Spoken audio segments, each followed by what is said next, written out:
60 or 65% people are still living in villages. यानी कि यानी कि क्या है, हम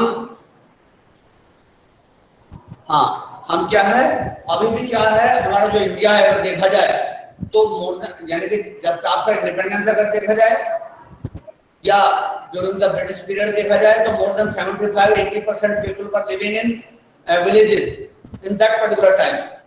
एंड जस्ट आफ्टर इंडिपेंडेंस की बात करें तो that time also more than 70% people was आप कह सकते हैं रेजिडेंट ऑफ विलेजेस.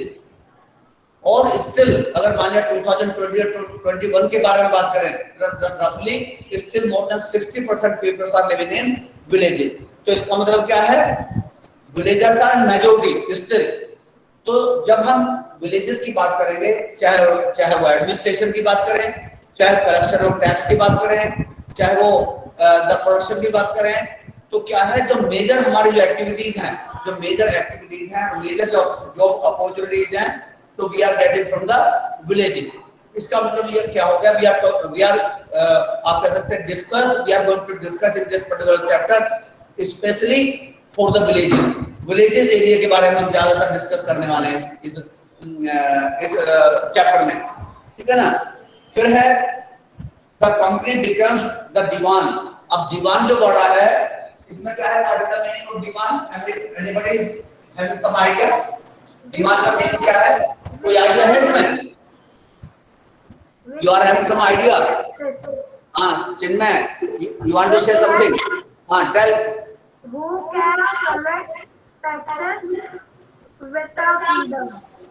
इसका मतलब क्या, दीवान मतलब they are allowed to collect the different type of taxes.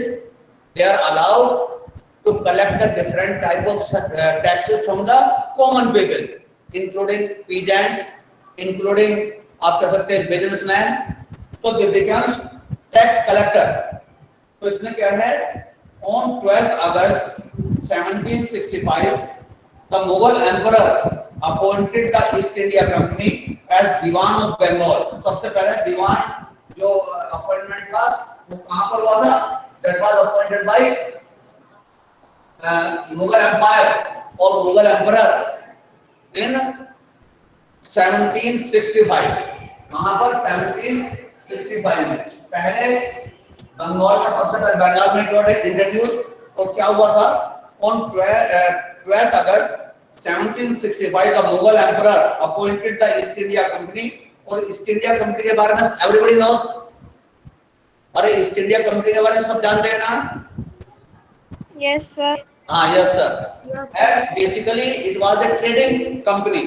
जो वो पहले आए थे, वो जो मेन जो उनका पर्पस था, they want to trade with India. Trading purpose से आए थे स्पेशली. They want to expand their trades, they want to purchase the different commodities from the Indian market, and they convert these all raw material, finished articles into their home country, and again they start sending the similar items or finished items whatever converted by the Britishers from the raw material. But previously that particular raw material was purchased from the Indian market. Again that particular material was converted into the finished article, and they try to sell all the finished objects, all the finished articles in Indian market. तो that was the main purpose. पहले purpose ये था, सबसे पहला purpose ये था. तो उसके बाद है the actual event most probably took place in the Robert Clive time. यानी कि रॉबर्ट क्लाइव ने उसके पीरियड में हुआ, with a few Englishmen and the Indians as witnesses. But in the painting above, जो पेंटिंग दिखाई है, above पेंटिंग में जो पेंटिंग दिखाई है, उसमें आप रेफर कर सकते हैं. The event is shown at the majesty of occasions. ये majesty का मतलब है एक पर्टिकुलर जो नवाब है या रूलिंग क्लास वाला जो है, उसको एक just like a majesty, and जो others are standing just like a servant or just like a common people all around that particular chair or that particular आप कह सकते हैं प्लेटफॉर्म. ठीक है ना? One platform, raised platform is there,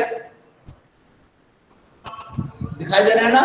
and some shade is there, and some some people are standing in a queue. दिखाई दे रहा है both side of the picture. You have seen or not? हाँ दिखाई दे रहा है ना. हाँ उसके बाद क्या है? The painter was commissioned by the Clive to record the on memorable events in Clive lives. यानी कि जो क्लाइव था, he was कौन सा इंग्लिशमैन था, he was an Englishman. तो जब वो when he was appointed as a आप कह सकते हैं जो नवाब और आप कह सकते हैं दीवान फॉर बंगाल, तो उसका सीन है ये. That was a scene created by that particular artist. Artist ने उसको ऐसे सीन को क्रिएट किया जिससे वो मेमोरेबल बन जाए, पूरी लाइफ के लिए उसकी मेमोरी में बन जाए. तो that scene was created by some painters and that painter was appointed by the Clive. ठीक है ना, जिससे कि क्लाइव का नाम भी हिस्ट्री में एक तरह से हो जाए. और when there is a requirement of referring that particular event, तो they can refer that particular picture. ठीक है ना, पिक्चर को रेफर करके बता सकते हैं कि ये इतना ज्यादा पंप एंड शोर, इतना ज्यादा respect created after the appointment of Diwan of Bengal. ठीक है ना, ये उसके बारे में बताना चाह रहा है ये पिक्चर ऊपर. उसके बाद है as Diwan the company became the chief financial administrator of the territory under its control. यानी कि वो जब दीवान अपॉइंट हो गया तो उनके कंट्रोल में क्या हो गया, he was allowed to collect the different type of taxes within the state. State के अंदर वो टैक्स कलेक्ट जो कलेक्शन का था, that right was given, that right was provided by the Mughal emperor.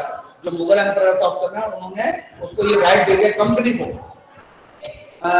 Now it had to change administrating the land of organizing its revenue resources. Revenue resources क्या होते हैं? Revenue पता लग रही है आपको? Revenue resources, you are understanding or not? Revenue resources word term. Yes sir. Yes sir. Tell me what is the meaning of revenue resources?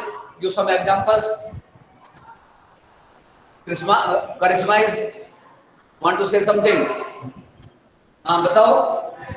Revenue resources बताइए. चिन्मय, जिया, तेजस. The tax collected from villagers. हाँ बिल्कुल बिल्कुल. Yes. हाँ, the different taxes were collected from the common people or from the villagers.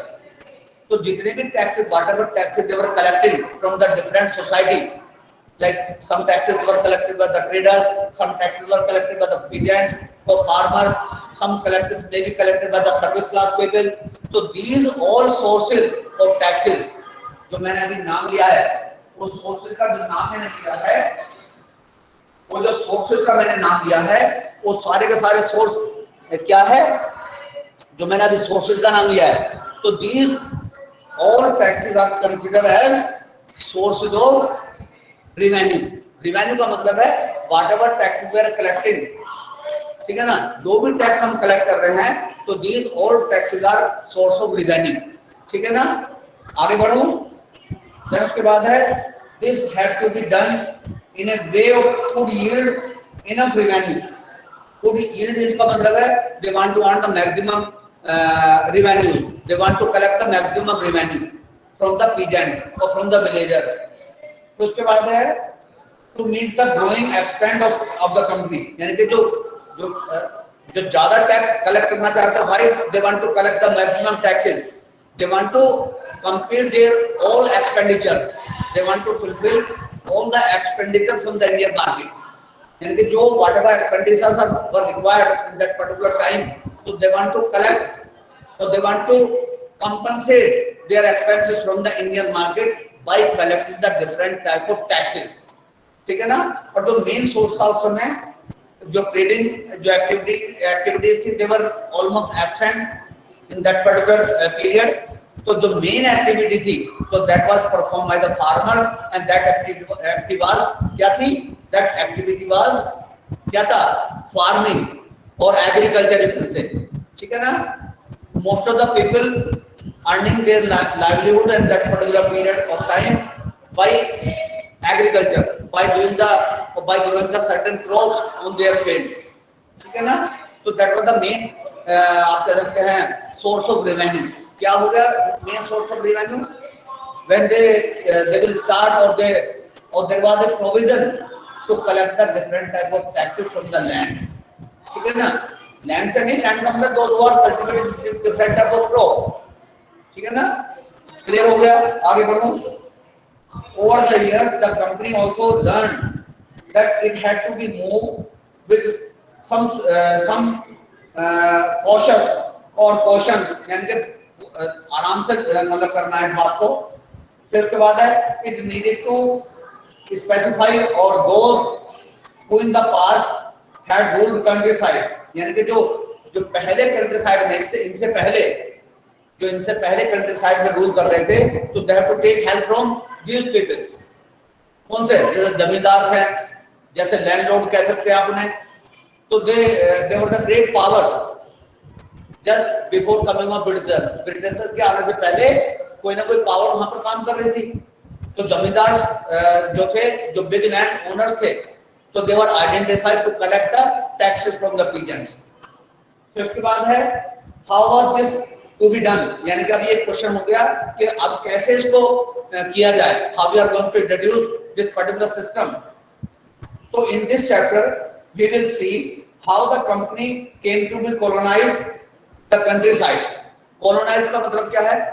colonize का मतलब समझ पा रहे हैं? colonize का मतलब है they want to exploit the entire resources for their favor and they are sometimes they are least bothered about the welfare of the common people, यानी कि they try to exploit the all type of resources within the country, but they never share, they don't want to आप कह सकते हैं make some development programs within the country, but they always try to exploit the maximum natural resources by doing the different economical activities, by collecting different revenue sources, ठीक है ना। But they never bothered, they were least bothered about the development of trade, they never they were very much least bothered about the development of road and transport, or they don't want to open the new schools for the common man। तो अब क्या यहाँ पर क्या हो जाएगा, यानी कि जो मैं बताना चाह रहा हूँ आपको, यानी कि जो colonize का मतलब यहाँ पर है they want to control the entire resources, यानी कि means of production generally want to control by the colonial rulers। उन पे तो कंट्रोल करना चाह रहे थे जहां से सोर्स ऑफ इनकम आता है, लेकिन जहां पर वेलफेयर की बात आती थी तो they don't want to give the attention towards the welfare of the people, common people, यानी कि वहां पर welfare of the common people was absent. समझ पा रहे हैं इस बात को?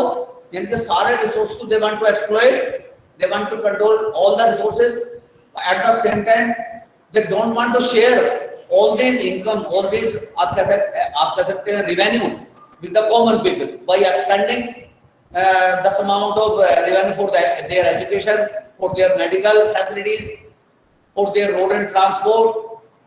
तो ये वहां पर एब्सेंट थी, ठीक है ना। तो that was the meaning of this particular approach, जो मैंने अभी आपको अप्रोच बताई है। फिर रेवेन्यू फॉर द कंपनी, अब कंपनी का जो जिक्र आता है, कंपनी का मतलब it is for Britishers. Company जो इसमें वर्ड आएगा it is always indicating towards the Britishers. The revenue for the company, revenue का अब सबको मतलब पता लग रही होगी, रेवेन्यू का मतलब है what type of taxes they are collecting, what are the source of income. तो these all source of income was the part of revenue, revenue के पार्ट कहलाते थे वो पहले, अभी भी कहलाते हैं, ठीक है ना। The companies had become the diwan, but it still saw the itself primarily as a trader, यानी कि वो ऐसा दिखाना चाहते थे कि हम we never try to collect the maximum taxes from the peasants, बल्कि क्या शो करना चाहते थे, actually we are traders, ऐसा चाहते थे वो।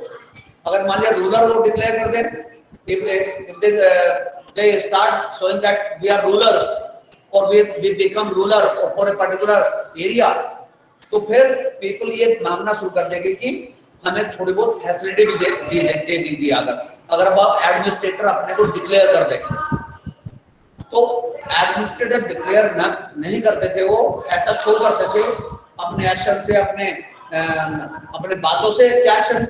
क्या करते थे कि basically we are the traders only, traders, जिससे कि जो कॉमन पब्लिक है वो ऐसी डिमांड ना करना शुरू कर दे कि उनसे ये बोलना शुरू कर दे कि हमारे लिए स्कूल खोल दो, या हमारे लिए मेडिकल फैसिलिटीज कुछ प्रोवाइड कर दो, या हमारे रोड एंड ट्रांसपोर्ट इंप्रूव करा दो, या हमारे रेलवे का इंप्रूवमेंट कर दो। तो इसलिए वो एडमिनिस्ट्रेटर कहला करके क्या शो करते थे, we are basically we are traders only, ऐसा शो करते थे, जिससे वो ज्यादा डिमांड कॉमन पब्लिक उनके सामने ना रखे। ठीक है ना, ऐसा कुछ इसमें अप्रोच, ये जो कहना चाह रहा है सेंटेंस, ये है इसका अप्रोच। क्लियर होगा तुम्हें? फिर उसके बाद है which wanted to a large revenue income but was unwilling to set up the regular system of assessment and collection। यानी कि रेवेन्यू कलेक्शन तो चाहते थे वो, they want to revenue collection from the peasants, but they don't want to introduce the regular आप कह सकते हैं collection, the method of regular collection। ठीक है ना, यानी कि कोई ऐसा इंट्रोडक्शन नहीं, ऐसा इंट्रोड्यूस नहीं करना चाहता है जिससे कि वो परमानेंट हो जाए। The effort was to increase the revenue as much as it could and buy fine cotton and silk cloth at the cheaply and possible, यानी कि cheapest possible price। उनका मेन पर्पस क्या था? They want to purchase especially cotton, यानी कि cotton को specially purchase करना चाहते थे, और सिल्क। जो कॉटन परचेज क्यों करना चाहते थे?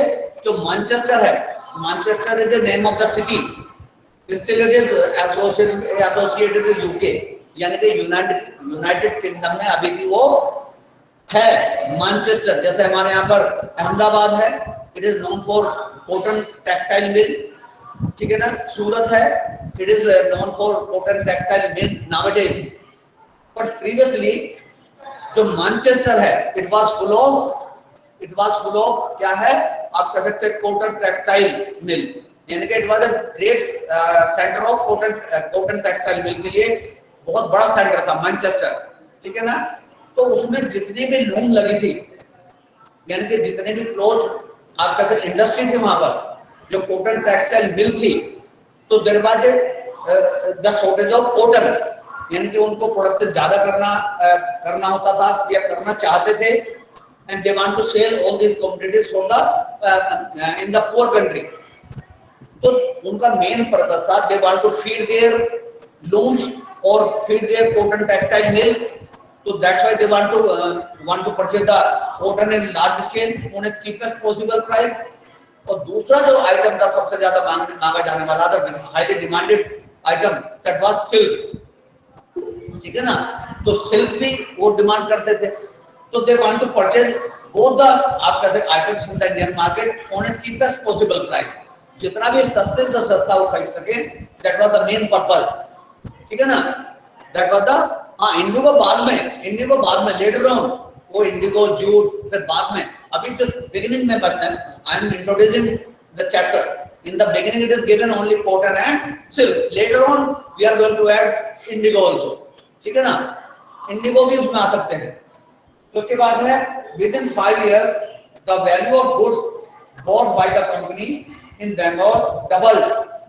Before 1865 the company had purchased goods in India by importing gold and silver, यानी कि गोल्ड और silver that was the very attractive metals for the Indians. Specially जो गोल्ड और सिल्वर है, जैसे सोना और चांदी, ये जो दो मेटल का नाम मैंने लिया है, ये जो व्हाटएवर रिटन इन उनको, तो ये गोल्ड और सिल्वर से वहां से गोल्ड सिल्वर लाते थे, और जो इंडियन जो फार्मर्स थे उनको ये लालच देते थे कि भाई आपको we are going to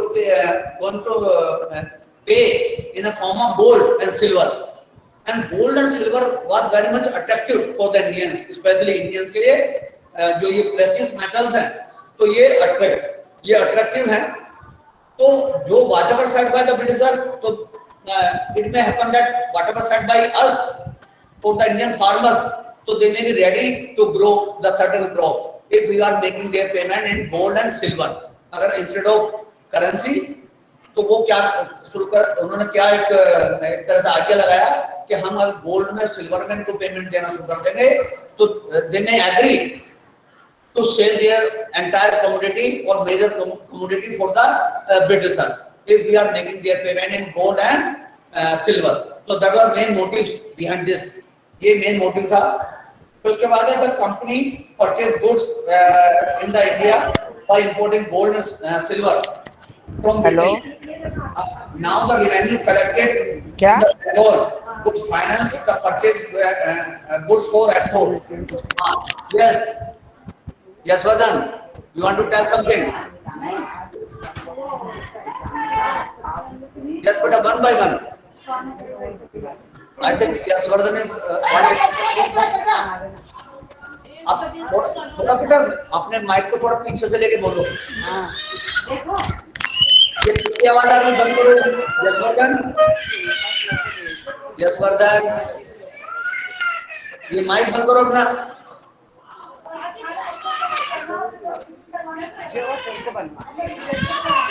Yashvardhan,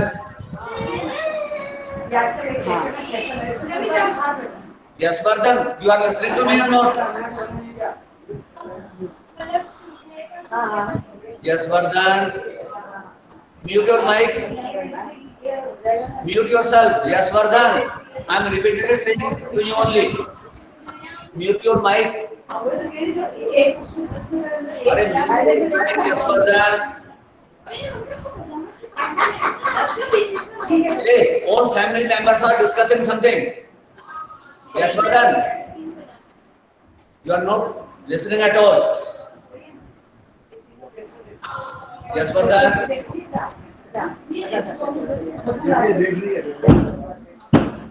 मैं इसको फिर निकाल रहा हूँ, क्लास से म्यूट कर दे रहा हूँ. मैं इसी कर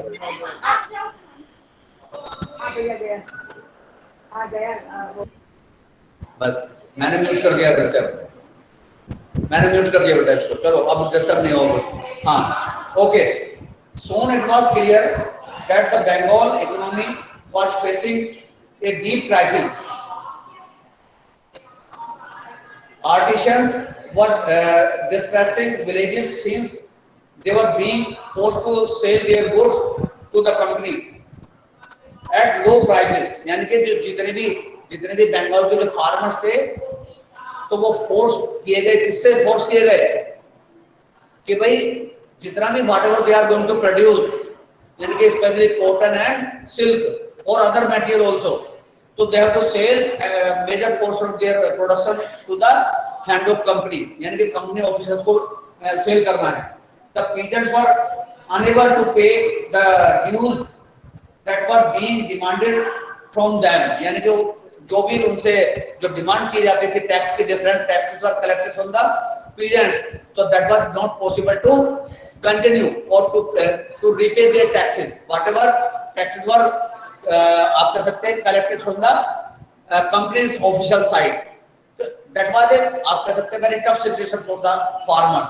They were not, sometimes they were not capable to repay their tax. Then उसके बाद है the production was decline, यानी कि production decline होता चला गया, कम होता चला गया. That was very difficult situation to repay their taxes, payment of taxes उसके. And due to the famine, यानी कि famine के मतलब समझ रहे हैं आप? Famine से related क्या है? When the monsoon is fail, हाँ, when the monsoon is fail, regularly अगर मान लिया monsoon fail हो जाए 1 or 2 seasons or 3 seasons, and farmers are not capable to grow their crops, so it may create the situation of famine. Famine का मतलब है when the society, major section of the society is going to face the shortage of food grains, especially the shortage of food grains. और ये shortage of food grain कब आएगी? It is because of the failure of crop. Failure of crop कब होगी?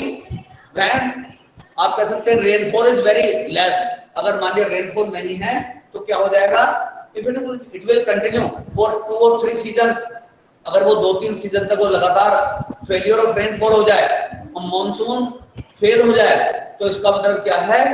The farmers are not capable to grow the certain crops, whatever crops they were grown up earlier.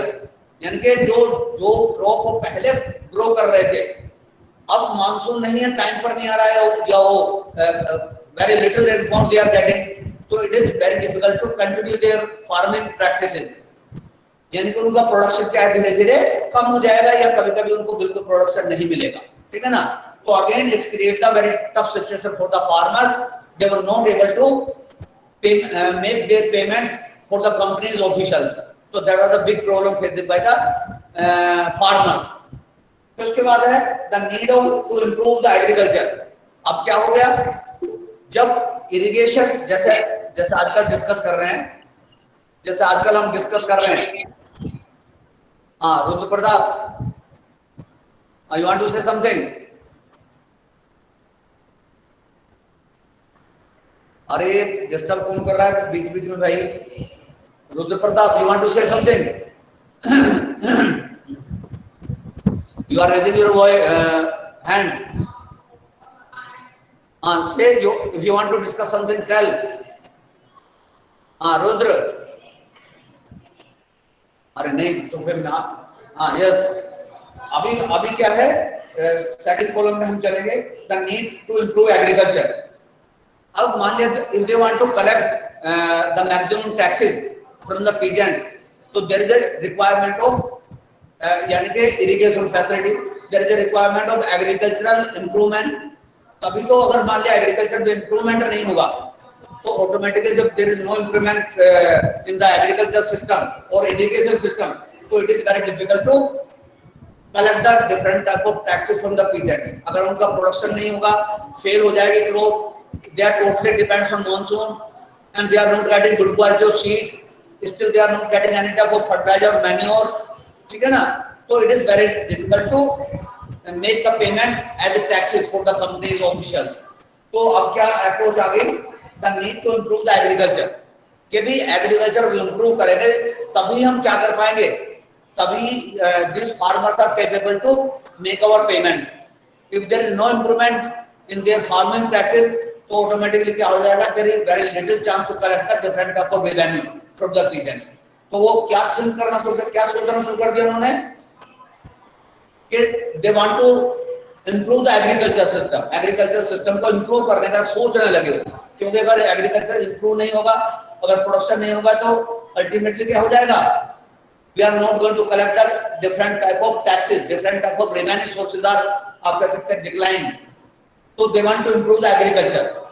तो कैसे, if the company was the doom का मतलब है यानी कि destruction, और could the company be certain if its revenue, यानी कि जो अगर मान लिया सर्टेन रेवेन्यू और income they want to generate, तो most company official begin to feel that investment in land have to be encouraged and agriculture has to be improved.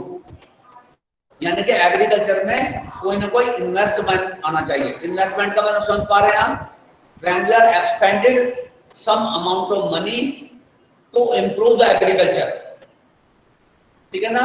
जैसे मान लिया suppose we want to introduce the irrigation system, तो we have to put up some tube well, or we have to dig some canal irrigation will be introduced, ठीक है ना. तो ये क्या है, it's required the huge amount of money in that particular time.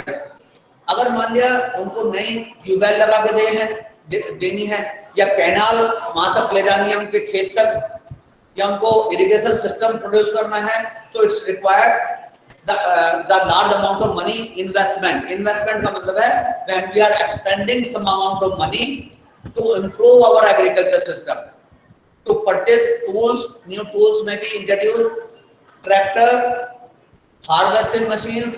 तो ये जब इस तरह की बातें जब इंप्रूवमेंट की सोचते हैं, तो दैट इज नोन एज क्या हो जाएगा, इन्वेस्टमेंट. जब हम ऐसा सोचते हैं कि जैसा हम नई मशीन यूज करेंगे, फर्टिलाइजर यूज करेंगे, तो we are going to get, आप कह सकते हैं, very large amount of our crops. यानी कि क्रॉप जो यील्ड है, जो प्रोडक्शन, जो डिफरेंट क्रॉप्स है, तो इट में increase if we are introducing the new methods of farming, or new methods of farming always needed some amount of money. So when we are trying to introduce these farming tools or farming practices, new farming practices we are going to introduce. Suppose, so whatever tools, whatever machineries or whatever new methods we are going to introduce within the agriculture sector, so how much money we are going to spend, how much money we are going to invest, so that particular amount of money is known as the investment. क्योंकि हम ये सोच के कर रहे हैं वहां पर we are expending our money by thinking that we are going to get certain amount of money back, ठीक है, in the form of production, in the form of revenue. So that amount of expenditure considered as investment. जब हम ऐसा सोच के कुछ खर्च करते हैं कि हमें आगे आने वाले फ्यूचर में हम we are going to earn something, ठीक है ना, तो that investment or that expenditure is considered as, क्या बताया मैंने, that expenditure by hoping that we are going to get the certain amount of money back. तो ये क्या कहा था मैंने अभी,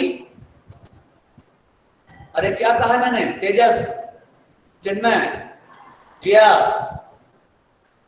तेजस मैंने क्या बताया, तेजस भी छोड़ गया क्या क्लास? अभी इसमें देखो नहीं है, तो अभी मैंने बस क्या बताया था, what ever money expanded by thinking, by hoping that we are going to earn something in future, so that expenditure is known as dash. क्या होगा, that expenditure by hoping that we are going to earn something in future, तो उसको investment. Yes, आवाज नहीं, mic तो मुझे लग रहा है काम कर रहे हैं, तो you can reply through mic only. आप रिप्लाई कर सकते हैं सीधा सीधा. Raise your hand first of all and then you can reply. ठीक है, इन्वेस्टमेंट. तो that amount is known as, that expenditure known as investment. ठीक, बिल्कुल ठीक आंसर जो दिया तुमने. उसके बाद है परमानेंट सेटलमेंट इन 1793. जो परमानेंट सेटलमेंट था दैट वाज इंट्रोड्यूस्ड इन 1793, ठीक है ना. और परमानेंट सेटलमेंट क्या है, तो you want to say something? Kia is trying to say something, I think so. First of all, you raise your hand. Option is there. Option दिया है आपको, उसमें अपना पहले हाथ खड़ा करेंगे उधर, उसके बाद फिर अच्छा रहेगा बोलने के लिए. You want to say something? No? अच्छा, कुछ आवाज